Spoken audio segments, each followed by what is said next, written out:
His Excellency Mr. Jairam Ramesh, Minister for Environment and Forests of India. Your Excellency, Mr. Jairam Ramesh, you have the floor.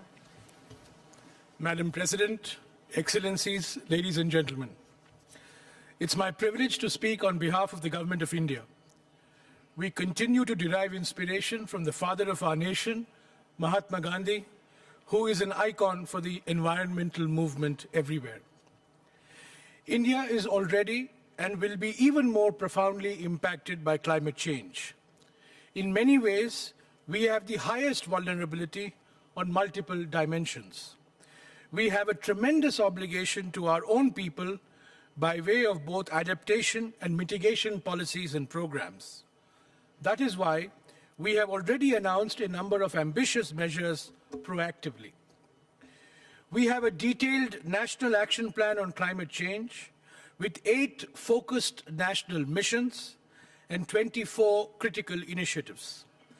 Under this plan, we have already launched a solar energy mission aimed at 20,000 megawatts by 2022 and a domestic market-based mechanism for further stimulating energy efficiency in industry.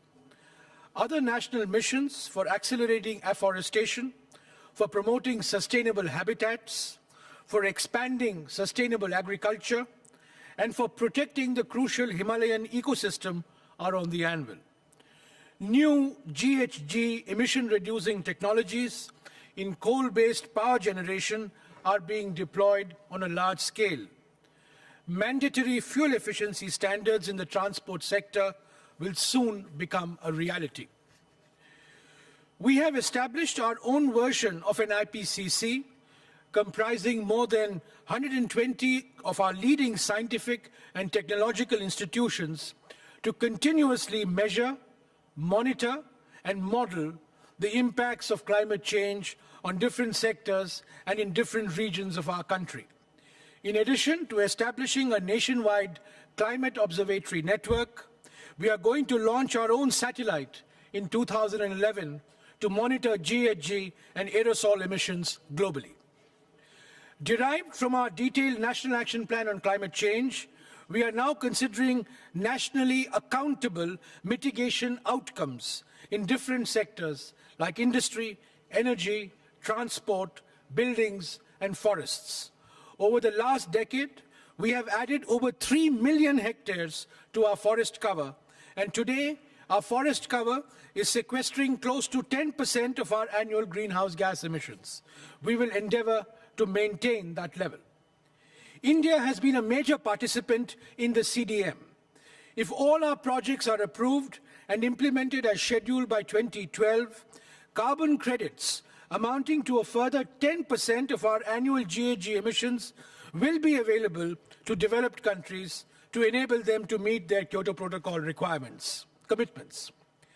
We are convinced that a low-carbon growth strategy is an essential aspect of sustainable development. While we already have one of the lowest emission intensity of the economy, we will do more. We are targeting a further emissions intensity decline of 20 to 25% by 2020 on 2005 levels. This is significant given our huge developmental imperatives. Deeply conscious of our international responsibilities as well, we have already declared that our per capita emissions will never exceed the per capita emissions of the developed countries.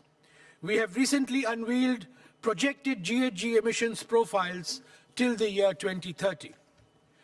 Aware of the need for enhanced transparency, we have suggested using the national communication process in a format and frequency to be agreed to as a mechanism to reflect internationally the nature and impact of actions taken domestically. Let me add here that India has probably the most rigorous MRV system that any government can go through, with its democratic parliament, activist judiciary, vigilant NGOs, and watchful media. We are transforming environmental governance systems. A judicial national green tribunal and an executive national environmental protection agency is on the anvil. We have just announced a new generation of national ambient air quality standards that is on par with the strictest in the world. Our entire approach to this conference is anchored in the sanctity of the Troika, the UNFCCC, the Kyoto Protocol, and the Bali Action Plan.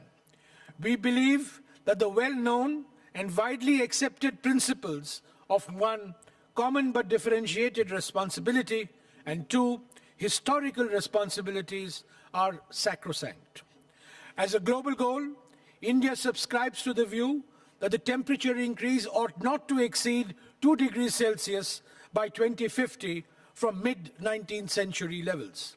But this objective must be firmly embedded in a demonstrably equitable access to atmospheric space with adequate finance and technology available to all developing countries.